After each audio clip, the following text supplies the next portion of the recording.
Y estoy iniciando la grabación.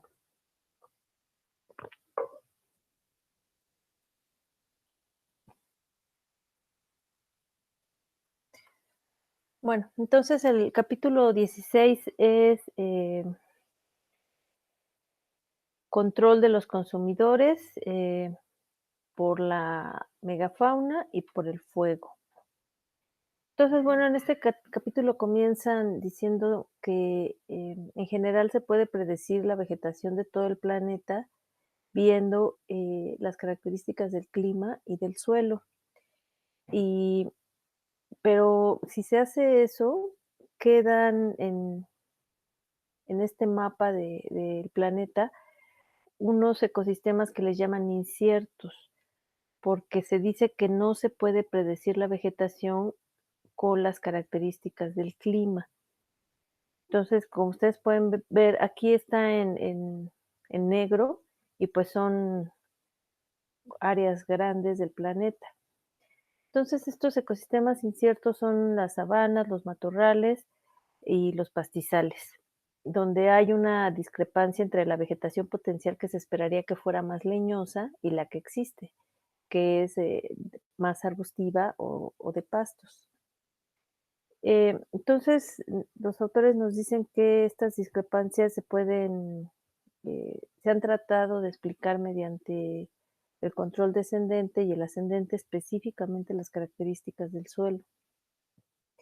Y nos muestran que estos ecosistemas inciertos están entre los 30 grados norte y los 30 grados sur del Ecuador y corresponden a 30 millones de kilómetros cuadrados, que es aproximadamente 25% de la Tierra.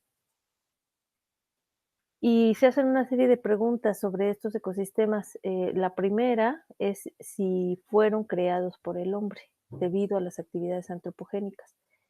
Y entonces, si eso fuera cierto, la composición de esos pastizales y sabanas sería una submuestra de lo que hay en el bosque. Si no es así, entonces, ¿qué fue lo que sucedió? ¿De dónde vienen esas especies? Pueden venir de ecosistemas más áridos, por ejemplo, los desiertos, o quiere decir que hubo una evolución de especialistas. Entonces, estas son las preguntas que guían el capítulo.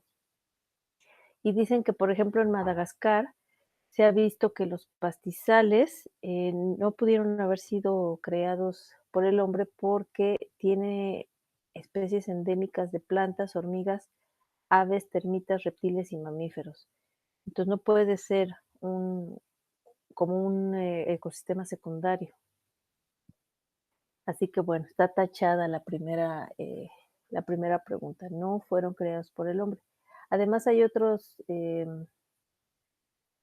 estudios, por ejemplo, con isótopos de carbono que muestran que los pastizales, que son de pasto C4, tienen cerca de 7 a 8 millones de años y estudios palinológicos muestran que desde la época glacial ya había áreas extensas de pastizales en África y en Sudamérica y pues que eso fue mucho antes de la era humana. Entonces, en la siguiente parte del capítulo nos hablan del control trófico y los ecosistemas inciertos y nos recuerdan lo que hemos visto durante todos estos capítulos, que la teoría del mundo verde dice que los depredadores son los que controlan a los herbívoros, mientras que los críticos de la teoría del mundo verde lo que dicen es que el mundo es verde porque hay un montón de especies de plantas que son incomibles para los herbívoros. Pero entonces están los ecosistemas acuáticos donde el plancton no tiene defensas contra la herbivoría, es totalmente comestible. Y aquí en este capítulo los autores nos dicen que el pasto es exactamente igual que el plancton, o sea, en realidad no tiene defensas contra la herbivoría. Y también nos dicen que la sabana, el ecosistema de sabana es capaz de mantener 10 veces más biomasa de mamíferos que un bosque en el mismo lugar y con las mismas condiciones climáticas, lo que es muy sorprendente. Entonces, en estos pastizales C4, ¿cómo ocurre el control trófico? Eh, pues, los autores dicen que la cobertura arbórea de la sabana, no está explicada por el control ascendente y no está explicado por el control descendente. Nos dice que, en realidad es un asunto que tiene que ver con el fuego, que el fuego es el que consume a los pastos y entonces se hace una analogía del fuego con la herbivoría. Es decir, el fuego es el herbívoro de estos ecosistemas y entonces la estructura de estas sabanas y pastizales está explicada por una interacción de los herbívoros y del fuego, y dice que pues, no se ha estudiado mucho esta interacción. Entonces nos dice que el fuego depende del clima, de la ignición, es decir, cómo inicia, del tipo de combustible que haya disponible, que es la comida para este fuego, y de la configuración del paisaje. Y esto es lo que se va a tratar en las siguientes diapos. En cuanto a las barreras, eh, esta configuración del paisaje, pues nos dice que los cuerpos de agua como ríos y lagos van a detener eh, el libre paso del fuego.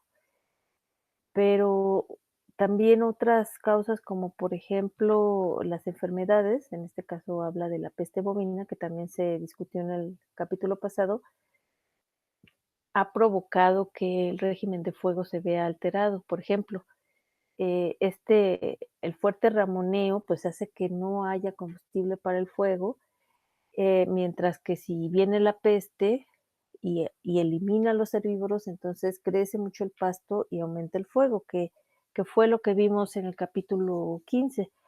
Ustedes pueden recordar esta gráfica donde vimos que con la, con la presencia del ñu había 700 kilogramos de pasto por hectárea, mientras que eliminando al ñu, debido a la peste bovina, aumentó 8 veces la cantidad de pasto a 6.200 kilogramos por hectárea y eso provocó un aumento del 80% en la frecuencia de fuegos en la sabana.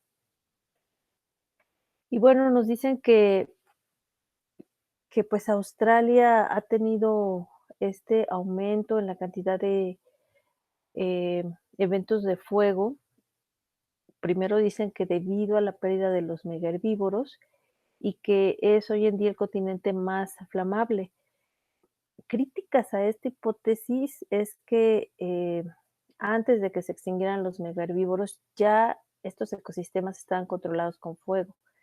Esto es muy importante porque cada año es lo mismo en Australia. Siempre se ven en las noticias que los fuegos en Australia y en realidad no se discute a profundidad cuáles son las causas. La mayoría de los ecosistemas en Australia están controlados por fuego.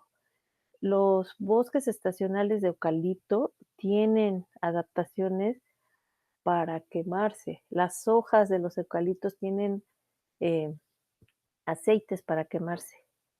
Y además, Australia como continente se está moviendo y eso está haciendo que se vuelva más árido. Entonces, bueno, eso no lo discuten en este capítulo, pero también es importante. Aquí el asunto es que junto con esto que les estoy diciendo sobre el clima, sobre el cambio climático, que además en el caso de Australia se debe a que la isla se está moviendo, hay una interacción con, sí, la pérdida de los megaherbívoros y lo que entonces sería la liberación de la presa. En este caso, la presa es el fuego.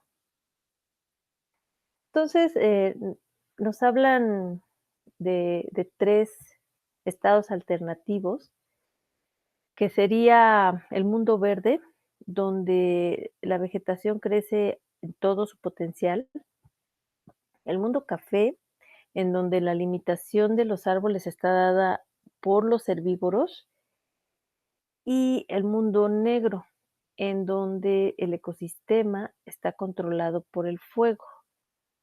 Eh, en estos 2 últimos casos, en el mundo café y el mundo negro, los consumidores son los que están controlando el ecosistema, mientras que en el mundo verde, eh, es un control ascendente debido a los recursos. Entonces, nos muestran esta tabla en donde está todo el resumen de lo que trae el capítulo. En la primera columna está el estado alternativo con estos 3 colores de mundo. Después está la vegetación dominante para cada uno de ellos. Luego, los factores que provocan una retroalimentación positiva, es decir, los que estabilizan ese estado. Y en la última columna están las causas que generan la transición, que son usualmente eventos extremos y que ocasionan cambios en la composición y en la estructura. Entonces, este primer mundo, el mundo verde, es una vegetación dominada por árboles y arbustos, y entonces lo que se tiene es que los factores que estabilizan esta situación es que la sombra evita que los pastos se establezcan y además, si no hay pastos, pues no puede haber ni fuego ni herbívoros. Mientras que los mecanismos que causan la transición sería que algo causara la muerte de los árboles, como una sequía, el viento, el fuego o los elefantes, y que entonces la muerte de estos árboles permitiera el crecimiento de los pastos. Si entran los pastos, compiten con las plántulas y entonces se puede cambiar a otro estado alternativo. Entonces, y aquí nos hablan de la histeresis, que va a ser muy importante para el siguiente capítulo, pero ya que lo mencionaron aquí por primera vez, pues yo lo voy a explicar. Y la histeresis es el punto de inflexión en una dirección del cambio cuando no es la misma en la dirección inversa. Entonces, en esta gráfica de la izquierda está el controlador ambiental que está provocando el cambio en el ecosistema y en el eje de Y está el estado del ecosistema. Entonces, cuando no hay histeresis, ustedes pueden ver que hay un cambio en el estado del ecosistema que es lineal y también puede ser no lineal, pero tiene un como umbral de cambio. Esos son los primeros 2 casos de la izquierda. En el caso de la derecha están los estados alternativos con histeresis, y la histeresis puede ser pequeña o puede ser muy grande. Entonces, aquí les pongo el ejemplo que nos dan en el libro y nos dicen que, por ejemplo, si el estado que tiene el ecosistema es un estado alternativo de mundo negro, donde está la sabana, eh, el,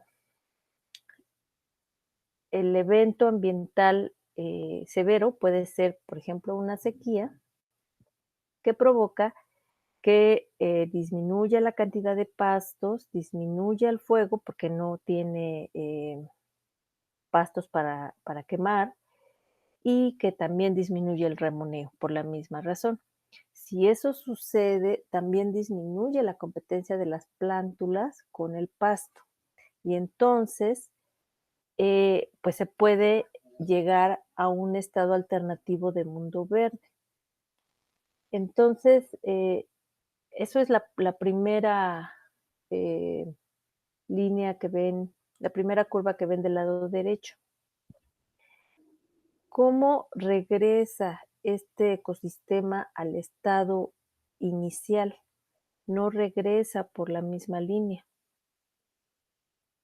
Si hubiera una gran cantidad de agua, de todos modos, este ecosistema no se volvería sabana.